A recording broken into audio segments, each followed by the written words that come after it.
Welcome. Thank you so much for joining us as we do another interview today. I am so excited to be with Gabrielle Bosché. She is a millennial expert, someone who has been, all over the world speaking on this important topic of caring for the millennial, the next generation, and really helping them live out their full potential. She's been an author of several books. One of them are 5 Millennial Myths, all those things we say about millennials that we shouldn't. Yep, she writes about that. She writes another book called The Millennial Entrepreneur. And the book we're going to talk about today is her most recent book, The Purpose Factor, which she wrote with her husband, Brian.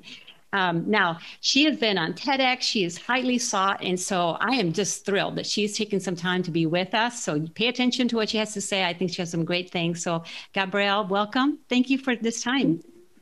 Well, thanks so much for having me. It's really awesome. And well, I obviously gave a little bit of your background, but would you tell us a little bit more about yourself? Anything that I missed that probably is more interesting than all these great things you've been doing? Like, give us a sense of who you are and your passion. Yeah, well, you did a great job introing me. I'm going to take you on the road for sure. I absolutely love what I do. I started my career really as a millennial expert, answering questions about who is the next generation and what is the next generation and what is wrong with the next generation. And that journey really started off really early in my life. I wrote my first book when I was 17. And sometimes people will say, oh my goodness, that's incredible. No, when I was 17, I was like 5'9", had more braces than teeth, really socially awkward. So I didn't have exactly this thriving social life. So I ended up kind of starting my author career kind of early on in life, asking questions around why are we as a generation thought of as lazy, entitled, frustrating to work with, when I see a generation that really just wants to change the world and wants to find partners in other generations in order to do that. So I just started this really interesting journey, which I'm sure that we'll get into, that's taking me from politics to the nonprofit world. It's taken me from California to Washington, D.C., and now I live in Texas. And it's just been this really incredible journey from going from life being, a single entrepreneur to then meeting my husband, the love of my life, and starting a company with him. So today we were just talking about being couplepreneurs. I don't know if that's a thing or he just made that up or not. I thought it sounded cool. So that journey has been a truly incredible one. And now we get to help people discover their exact purpose and use their purpose to get clarity in their life. That's so awesome. Now in one of the videos I watched that you put out, this book took you a while to write, right? I mean, you're so young and you've already written 3 books, which is what a rock star you are. But this one took you a while to write. Can you tell me a little bit about the journey of this book and why this one was a little harder maybe than the others, or if it was? Yeah, it absolutely was. I mean, I've actually written 5 books, which is pretty crazy. So it is that journey of being an author. I never thought I was going to be an author. I never thought I was going to be a speaker. I had a speech impediment growing up. And so getting a TED Talk and speaking around the world, I think, has just been just a testament, certainly to God's grace in my life, but also to the power of when you're confident in your calling, not necessarily confident in your abilities. Has really been truly transformational. But this journey of writing The Purpose Factor took about 7 years. And from me individually to Brian, and then coming together, which was interesting because I had a piece of it and he had a piece of it. And so our journeys were really quite parallel, which is really, really powerful. Like when you can find a partner that has a similar purpose or will stand behind and support you in your purpose, everything really falls into place. Where you don't just want to, like when I was single and I was older when I got married, and Brian was married before. And so here he was, his second marriage, my first marriage, coming in, having a discussion about what does true partnership look like? And it isn't just, will they let me do my calling? Because that was really all I was looking for, is can I just have someone who will let me be me on the side? Yeah. And then they're not going to crush my spirit. But I never even imagined finding a partner like that, and coming together to see what great things we could do together. So he had started this journey kind of independent of me. My moment kind of happened when I was at a conference. I remember I was in Hawaii at this conference, and I was standing in the back of the auditorium watching this man speak about millennials, about generations. And I was so passionate, but I felt like I was voiceless because I was 23 years old. I had no experience. I didn't have a degree in generations. No one was asking asking me to speak or solve problems in any kind of way. I felt like this silent, passionate expert who could help people but didn't know even where to start. No one was and I remember seeing no one was listening and no one cared, nor should they, because it was just me and having a silent dream that I didn't do the due diligence in bringing to life. Because it's one thing just to say, I want to do this and spend your time journaling and going to coffee shops, dreaming and putting vision boards out there. That feels good, but that's not actual progress. Progress is putting one foot in front of the other, being willing to embarrass yourself, stepping outside of your comfort zone, testing, tracking, iterating. And in that moment, I remember I left the auditorium. I had this moment walking around the island and I said, I have a choice. And it was this really profound moment where I recognized I had kind of followed the rules my whole life. I'd done undergrad. I went back to school and got a grad degree. I had checked off all the boxes in my career, did a very traditional type career because my parents were entrepreneurs. So I wanted to do the opposite of entrepreneurship, which was going into government. So that was a whole journey that I pursued. And here I am, an entrepreneur, 8 years later. And in your blood. I couldn't escape it. I tried real hard, but I had this moment.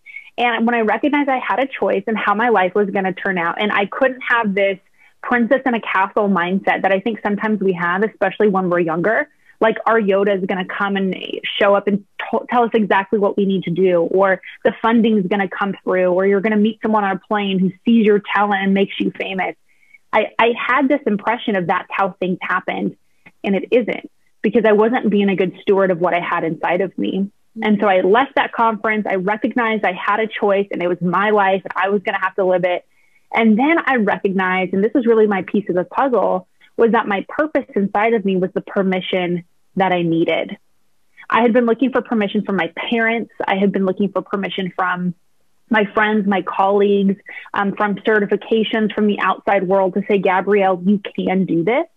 And when I recognized my purpose was my permission, everything really started to unlock. So that was, 7, 8 years ago. And at that point, really everything just truly kind of came together, where I recognized that this message wasn't just about me and my coming of age story in my early 20s. It was me overcoming something so I could help my generation overcome as well. Beautiful. And you write about that in the book. Such an important statement. My purpose is my permission. You already have permission by the very nature that you have a purpose. So empowering, right, to you, and as you share this message with others, because you're right. I think a lot of people, especially the young, feel like, well, I have to wait. I have to wait until I collect all this experience somewhere before anyone will actually give me permission to speak or to participate or to actually make a difference. And so I know for me, when I was in that age, I think I was foolish. I think I opened my mouth often before given permission, but I didn't understand. I think I did it more out of rebellion than I did out of a purposeful, thoughtful action. Does that make sense? So either we'll be silent because we don't think we have permission, or out of anger and frustration, we'll speak, and then sometimes out of place, not helpful. So I think this is so empowering, your message. And it's not just empowering to the millennials. I want you to know, as I read your book, I felt very empowered myself. And I filled out all your little forms. This book is so fun, the way that you wrote it, how it's organized, because it has all these little sheets that you can fill out along the way. So it's not just a book you read, but actually a workshop, right? It's kind of like a product that you can actually come out of it with some really clear sense of direction. And that right there, to me, was the biggest one, is you already have permission. I think we all need that all the time. We need to be reminded of that no matter how old we are. So thank you for doing that for the millennials and for those who are not millennials like me. Now, you already kind of answered one of the questions, why is this important? But on one of the chapters, you said this, I'm going to quote you. You said, your purpose is what you have to help others. And as an entrepreneur, my family was also entrepreneurs. I'm married to an entrepreneur. As an entrepreneur, typically your sense of direction is success, mostly driven, right, for some level of accomplishment, whether it's measured financially or by position or by level of authority and influence, not typically thinking of we're going to help someone else. Obviously, that is the vehicle a lot of times because, a product, for example, entrepreneur product, Apple phones, it helps people, yes. But you wonder if people, when they started, that's what they were thinking. Maybe they were. But I love how you do this because as you share this, you're right in that, oh my gosh, how many books are there on finding your purpose and all these things? And you make it so simple. What do you have that can help someone else? There's your purpose. Yeah. So simple. That portion of your book is so quick to, you take a few minutes and you think about how can I help someone else? And boom, you're on the direction to live out your purpose. That was incredible. But at the same time, you also said, you made it really clear that you have to take care of yourself. So this sort of, okay, you first, and then you care for others. And that tension between others' focus and making sure we're well ourselves in order to help someone else, I think is where we live all the time. So tell me about how you have lived that out yourself. How have you, as an entrepreneur, as a hardworking woman, as someone who's clearly extremely driven and intentional and strategic, and you're living out this purpose, how are you also taking care of yourself? How are you managing those two things? Yeah, that concept of who first and who next was really a cornerstone of why we wrote this book, is because we recognize a lot of people are asking the question why when it came to purpose. But the more we looked into it, it really wasn't a question of why, because if you want to be motivated, ask why. Your motivation may be to, lose weight to make your ex jealous, or to, finally make it qualify for a marathon. Your why can be really powerful, but it can also be really destructive. Your why could be your kids, but that doesn't mean your purpose is your kids. And your kids are just who it is that you're serving with your purpose. So we really wanted to help people recognize that the question really of finding your purpose is who, not why. It's who am I, number one. And secondarily, who is it that I'm supposed to help? When we recognize that our purpose isn't about us, it becomes so much more empowering. Yeah. Number one, it takes the pressure off. It makes it less about, me creating this dream life of what I want to do with my life. Because at the end of the day, the more you focus on yourself, the less fulfilled you're going to be. Right. Because as we define in the book, purpose is what you have inside of you to help other people. But fulfillment is the result of helping other people with what you have. Mm-hmm. And that's really what people want, is they want to be happy. So when you ask people what happiness means, they may say, well, I can wake up without an alarm, or I don't have to worry about money, or I'm healthy. And we have these other words, but really all we're talking about is fulfillment, of knowing at the end of the day, when we close our eyes every single night and go to bed, that we did something of impact, that we made a difference in the lives of someone that we love, or someone we don't even know, or someone we may never meet. And so the concept of taking care of ourselves first, we call it the oxygen mask principle. So if you fly, probably can recite in the back of your head the mantra about putting on the mask on yourself first before assisting others. And if we're going to be effective with using our purpose, we have to help ourselves first to make sure we're in a good place, not only when it comes to our physical well-being and our mental well-being, but our time management and our finances. There are so many things that go into it.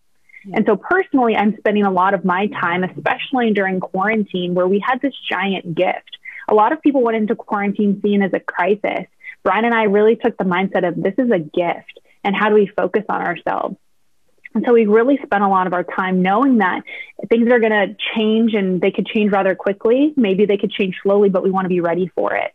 So making sure our physical well-being is really important. That's always something that as believers is really important to us, because you want to make sure that we're on this planet as long as possible. It's not about fitting into a certain size of pants. It's about longevity. When you know your purpose, you want to be around all the time. I go to the gym every day, and the other day someone stopped me and they said, "You're training really hard. Are you training for something?" And I said, "Yeah, I'm going to be 120." And I say that all the time whenever anybody asks. They're like, "What are you training for?" I'm like, "I'm training to be 120." And the other day someone asked, "Well, why?" I would not want to be 120. Because they see going into your elderly years as sitting around and watching television and kind of checking out of life. I'm like, no, I'm going to be roaring past my centennial year and spending time using what I have to be able to help other people. So whether that's focusing on your mental well-being, your time management, now that we have more white space on our calendar, how are we stewarding it? Are we spending it consuming? Or are we spending it creating? When it comes time to developing relationships and spending time helping other people, I have a list of people that when I meet someone, I put them on my list, and every day I reach out to at least one person to send them something encouraging or say, hey, I'd like to introduce you to someone, or hey, can I pray for you? And just try and connect with people. So are we being intentional with the relationships that we've been given? So focusing on the core elements of your life to say, I need to take care of myself, have the physical well-being, the mental well-being, have the habits in place for me to be able to be successful. Because if I'm helping other people at the expense of myself, I'm actually hurting people because I'm not able to be around. I'm not able to help them as well as I need to. I'm not really able to fully use my purpose because it's like fighting with one arm behind your back. So the oxygen mask principle is one of my favorite principles we talked about in the book. I love that. I wanted to talk a little bit about the living to 120. When I was younger, I had a similar dream. I want to live to be 100. I want to live to be 100. And with the same thought is a longer life means we can have a greater impact in this world. I've since learned, have a different attitude, actually. My attitude has been, well, however long I live, because you can live a long time and not live a life of purpose, right? So I feel like your statement, it's a both and, is yes, live as long as possible, as long as you're living a life of purpose. And I think when people say, I don't want to live to 100, is because they see a big section of their life where they're not able to live with a life of purpose. And it feels like they're not contributing during that season of their life. So why live that long? But if whatever long we live, I always think of Jesus, who he was in his 30s when he started his ministry, 3 years of ministry, and he was gone. But during those 3 years, he changed the world. And so that's right. My prayer is that whatever years I live, whether it's 100 or 70 or whatever God decides it is, I am working out for whatever purpose, for the purpose, so that purpose can be fulfilled. At least I can do my part, right? Because at the end of the day, there's a lot of other parts associated with living out our purpose, but I want to do my part with as much energy as I can. But it's hard to balance the self-care and the work, especially if you're doing something out of your deep passion, because if it's coming out of your deep passion, you wake up, you want to do it. You want to do it all day long. You do it when there's objection, when there's opposition, you do it. You talk to people and actually tire them out with your energy. I mean, there's just a lot of energy that comes from really living out the purpose that's deep from a passion. That's hard to turn off. And so it's hard to go, okay, I need to rest today, put the phone down and not look at those emails, right? It's hard to do that. So thank you for that reminder. Okay. So during this season that you've been writing the book and publishing and the whole process, because for some of the people who are listening, maybe they're interested in writing a book sometime, but what did you learn about God and how he's wired you and how he's prepared you for this very journey that you're on? Yeah. Through the journey of writing these books and starting these companies and launching programs, I learned so much that I'm a starter, where I don't have startup anxiety. I'm like, let's go. By the time we're done with the conversation, I have already designed the website in my head. I'm like, let's talk to this person and this person, and here's the sales script. So I'm definitely that entrepreneurial minded person. That's very much the starter. So we talk about that in the book under your natural advantage of I'm the builder. I like starting things, but in your superpower is also your kryptonite. So that means if I'm a starter, it means I don't really like finishing things. And so I love starting new books. I can't tell you how many book ideas that I have written on the notes section of my phone where I'm talking to Brian or my friends or my mom. I'm like, okay, great. Here's a new book idea. Actually, when we were writing The Purpose Factor, we had just finished another book called Keep Them Longer, which is focused on how do you help your employees find purpose and use it to engage them longer at work. And then when I was done with Keep Them Longer, I had actually started a book called You Probably Should. And I didn't tell Brian because he was getting stressed that I was writing too many books. I was writing 3 at the same time. So I was like, okay, I'm like secretly writing this book. And and it was all about giving yourself permission, and now it's got another name, and we're working on that next year. But I'm always starting something new, and so recognizing that I've been wired to be able to be the initiator, but that means that I need community of accountability to finish things. Yeah. And so making sure that I have protection around me to not necessarily just focus on my weaknesses, because I think sometimes we can do that to say, I'm not really good at this, I need to spend more time at it, rather than focusing on my strengths and hiring for my weaknesses and bringing in partners who see the vision and that's their strength. And I think sometimes when we focus so much on how do we, especially as entrepreneurs, where we kind of have to wear many hats simultaneously, is you focus so much on your weaknesses, you actually edge out someone else's opportunity to use their purpose. Because you're trying to be all things to all people, rather than saying, hey, you're better at this than me. Sure, I can do it 70%, but you can do it 100%. And what a platform for them to be able to use their purpose, not only serve me, but serve the people that I'm serving as well.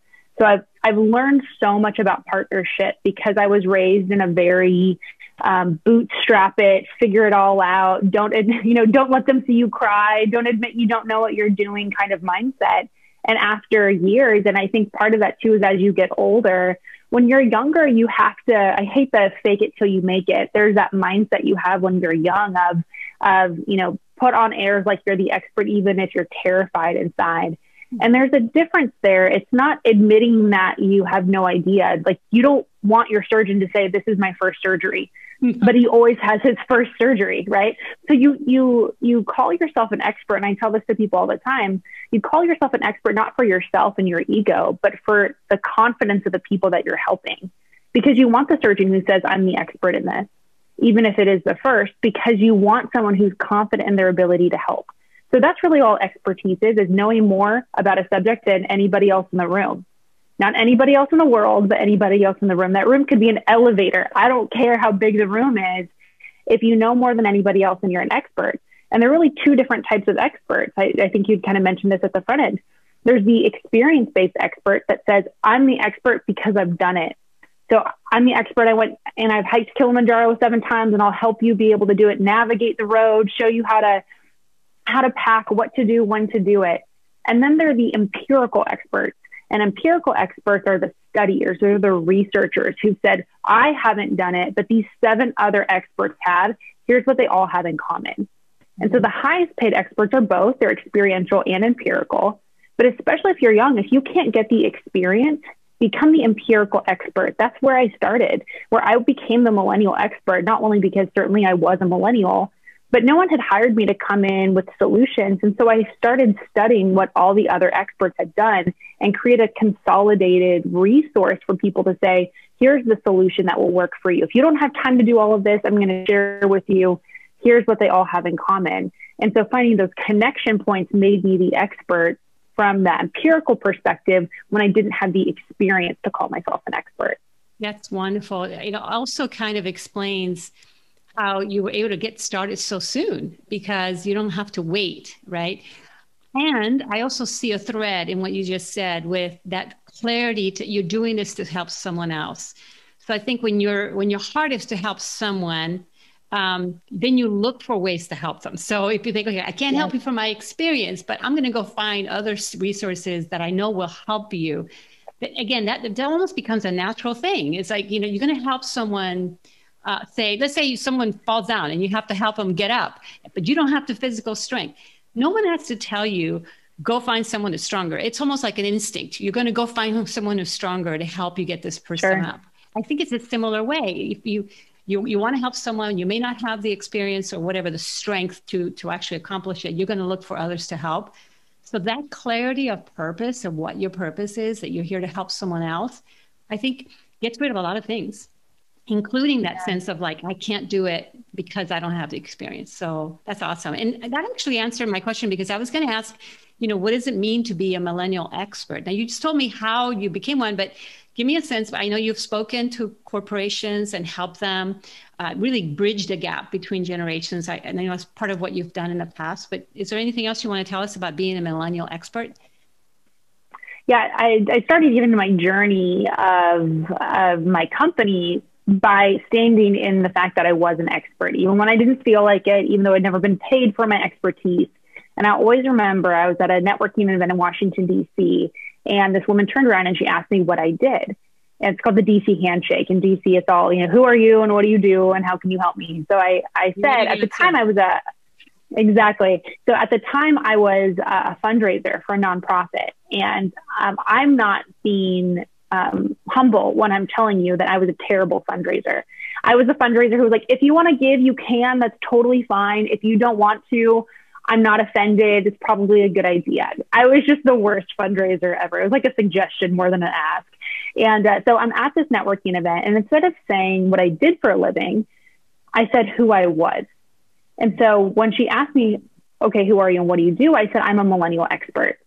It was the first time I'd ever said it out loud. I looked at her like she's going to laugh. Like, there's absolutely no way this woman's going to take me seriously, but she did. And so then the next sentence out of her mouth was, oh my goodness, we could really use you where I work. And I was like, okay, well, where do you work? And she said, oh, the Navy. And I kind of cleared my throat a little bit. And I said, oh, of the United States? And she said, yes, of the United States. And that was my first client, was the Navy, where they brought me in, and I had no idea how much to charge. I'm like Googling how to start a business. I had no idea what I was doing. But it was in that moment of saying who I was, not what I did, that I really began to step into my destiny, because I wasn't asking this woman to give me permission. It was just me telling her who I was, and whether or not she was interested and intrigued or hired me or didn't, that had nothing to do with who I was. At the time, I'd already written a book. So it's something to keep in mind, that it's your purpose is your permission, not your passion is your permission. A lot of people follow passion around and think, well, I'm really passionate about this, so therefore I have permission to do it. You can be passionate about coffee, but a really bad barista or a really bad business owner. So that doesn't mean that you should start a coffee shop. Maybe it's something you just enjoy. So we oftentimes conflate hobbies with purpose. And so I wasn't just passionate about millennials. I was called to help them to solve that problem, because that's really all we're here to do, is solve problems for other people. And so I stood in that confidence, said who I was as a millennial expert, and then from there had an amazing opportunity. I've worked with the Navy ever since then and had the opportunity to speak on about 8 different naval bases. We've worked with the Air Force, being able to help them bridge this generation gap. But it never would have happened if I didn't in that moment do what I was terrified to do. So I did it scared, but I said who I was, not what I did. Beautiful. Thank you. Oh, that's amazing. I love that. What a moment. I could even picture that moment. If I were on the other side, listening to you, all I can think of, like, sure, I thought, this girl's a rock star. And that was the thought I had. It was like, I'm hiring her. So cool. Very cool. So tell me about your journey of faith through all this, and how has it intertwined through this process? Yeah, my faith journey has been so powerful. I was blessed enough to be raised in a Christian home, and so was raised by parents where Christianity was really just the cornerstone of not only of our family, but in how we saw the world, and recognizing that we were accountable not just to ourselves, but certainly accountable to what God had put inside of our heart. And so my very first book actually was written towards Christian leaders on how to engage the next generation. Because at the time I'd been going to Christian events and conferences, and I was so frustrated that the pastors and youth pastors would say, well, bring your friends to church. But my friends didn't want to go to church. So they're like, oh, well, okay, tell them it's a concert. I'm like, they're not dumb. Just because you have crazy lights and like a fog machine in the corner, they're not like, oh, wow, this is a great conference. They're like, or a concert. They're like, no, you just brought me to church with cool lights and, and a fog machine in the corner. And so my whole journey, I think, of even that brought me here today, was recognizing that in the cornerstone of our communities, which is the church, we had a disconnect between generations. And I was in a position where I have a wonderful relationship with my mom. I have a great relationship with her peers and her colleagues. And I was really frustrated that many of my friends who had either, at the time my parents were together, my parents got divorced when I was in college. And so I had, at least on the outside, this kind of picture perfect American family, which ultimately kind of crumbled as I began to start my college journey and started writing my book, actually, because I recognized that intergenerational relationships were the cornerstone of our communities. And when we had these myths, my generation had myths about your generation of they don't want anything to do with me. They think I'm annoying. You know, they don't like doing what I like to do. They don't like the music that I like. Whatever those assumptions that we have get in the way of us building relationships. And then older generations looked at my generation and said, they're disrespectful. They're obsessed with their phones. They're really lazy. They dress weird. And all of those assumptions. All these statements, right? Yep, exactly. And all of these assumptions were really limiting the impact, because when you look at the young, you see creativity and confidence and excitement and passion. And when you look at those who've been with us longer, you see wisdom and experience and insight and passion, and finding ways for those connections to really take place.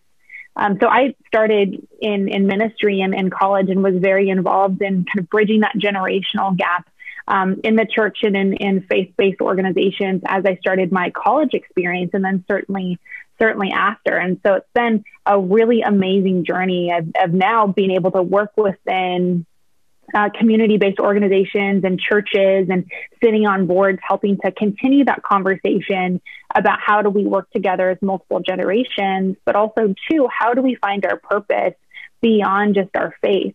Because so many times people of faith will tell me, well, my purpose is to be a good Christian, or my purpose is to love God. And that's only a small part of the picture. I mean, we all have a general purpose, which is to love God and love others. But what is our specific purpose? Are we doing our due diligence to really go into that space in our minds where we recognize I'm here for a reason? It isn't just to be a good person and to show up at church and do community service and do the things that appear like I have this really clear vision of my purpose. Because it will always feel good if you're going to volunteer at a soup kitchen or donate your clothes. That feels good because we're created in that way to give back. But is that the highest and best use of you? Is that what me specifically, as Gabrielle, has inside of me to help other people? Because that's the highest and best use of your purpose. And so really getting clarity that it isn't just for us to love God and love others. That's the bare minimum. That's what we're all called to do. But we're also too challenged as individuals to really go deeper into what is our specific purpose, and recognizing our purpose is our duty. We have a duty to get clarity to determine what is it that I've overcome that I can help other people overcome. What is it that I have been challenged to bring new insight into new thought or new creativity into that no one's ever been able to do before. And so recognizing that calling, kind of that itching or irritation inside of you to do something and be something, those are the elements of purpose really starting to come to life. Yes, beautiful, beautiful. Well, I know you are very prolific, and like you said, you're already working on the next book. So one of the questions I was going to ask was, what's next for you and Brian? Are you working on something together, or is the next book yours? Tell me a little bit about what's ahead. Sure, and we are definitely writing the next book together, and it's really around this concept of your purpose being your permission. And so in the meantime, we've had just an incredible year. We've launched the Purpose Company, which is our company which really helps individuals find purpose and apply it into what they're doing every day. And so our program's called Purpose Mastery. And so that's really what's been next for us, is helping individuals walking through with this 8-week program to help people really get clarity about what's the mindset that's held me back. What do I believe about myself or my purpose? Where do the elements of imposter syndrome and fear of failure have me really stuck from moving forward? And then walking through that core process of how do I get really clear about my purpose? And then what I get really excited about is the application of your purpose. Because it's one thing just to know your purpose, but if you aren't using it, it's actually more agonizing because you feel stuck and you feel like, I know what I could be doing, but I'm not doing it. And so having a really practical way for people to determine the people that they're supposed to help, the problem that those people have that you're going to solve, and the solution you'll get paid to deliver as an expert. It could be writing a book. It could be going after a TED Talk or being an entrepreneur or coach. Or it could be just getting clarity about what you're already doing, or getting clarity on your career about what is it that we should do next. Because I think as humans, we're forward facing creatures, that we're always looking for what's next.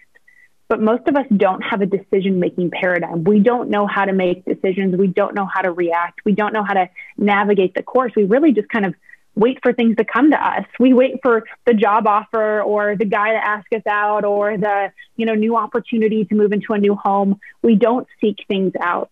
And so knowing your purpose then becomes the decision-making mechanism you need to determine where it is that you need to go, what needs to happen, by when, by who, and really gets clarity on the sequence on how it is that you're really living your life. And so that's what we're really excited about, is we're spending a lot of our time in our community and helping people get clarity. And we're growing really, really quickly, which has just been so amazing during this time where I think people really are looking for clarity of who they are and what they're supposed to do. So that's kind of what's next for us. Wonderful. And these are online resources. So either people are coaching with you directly or they're going through some sort of a master class. Is that kind of how it looks? Yeah, exactly. Yeah. Purpose Mastery is a combination of video-based programming that we lead people through, group coaching and one-on-one coaching. So that way you get accountability, you have a system that you go through, and you get to celebrate your wins with other people who are along the same path as you. Yes, I love that. I love how you said that if you're not living your purpose, it becomes this weight for you. I always imagine it for me as being pregnant and not being able to give birth. As a woman, that's the nightmare of the nightmares, because there's a point at which you're like, you're done. You're just, it was wonderful. I love the kicks. I love all the ooh-ah, and I'm done. At some point, there's supposed to be birth, and we got to get to the next stage. And sometimes I feel people are pregnant with their sense of purpose, but they don't know how to give birth to it. They don't know, like, I hear this all the time where people say, well, I don't know what my purpose is. I don't know how God will use me. So I am so grateful for your work. And I pray that God will bless it abundantly and that many will be unlocked from whatever area they're stuck in, whether it's a feeling of lack of permission or lack of clarity about their purpose, or even like one of the areas I think people also get stuck in is like, who am I supposed to help? How do I know that? How do I identify who those people are? I know those are all things that you're working on helping people with. So, and I this is what God created us. Ephesians tells us, right? We were all created for a purpose, and it's good. It's a good purpose, and it will bring good to others. It will even bring good to us. And so it's the best way to live is to live that out. So Gabrielle, thank you so much for your hard work, for this book. Oh, by the way, I want to show a picture. I don't know if it's going to show backwards or if people are going to read it. That's what it looks like. It's going to be on the show notes so people can read it. I wrote all over mine, all those really cool things. And I got earmarks all over, kind of identifying what my strengths are and all that good stuff, my skills. So thank you. Thank you for your hard work. Thanks, Brian, as well. Haven't met him, but we thank him as well for the partnership that the two of you had and the many people who are being blessed by your hard work. So thanks again for being with us. Is there any parting word you want to give our listeners, people from all walks and ages, as we close? Yeah, well, I just want to thank you and acknowledge you, Inez, for you really personifying that generation gap filler of being able to be the translator and the reconciler in your own way, to be able to bring people together to learn from one another. I know you're also too passionate and share my passion about helping people really be more curious and critical about one another and recognizing those partnerships that are in existence. So I'm so honored and thankful that you spent some time in getting to meet some of your listeners and be a part of your community, even just here for a moment. And so I just want to acknowledge you and thank you for what it is that you're doing, because we need more people like you. We need more conversations like this. And I've absolutely loved being a part of it. Thank you. Thank you so much. And like I said, we'll put some contacts for Gabrielle in our show notes so you can check out her website, check out her programs, check out all her books, and keep up with all the wonderful work that she's doing. Thanks again for joining us. Until our next interview, have a wonderful time and may the Lord bless you.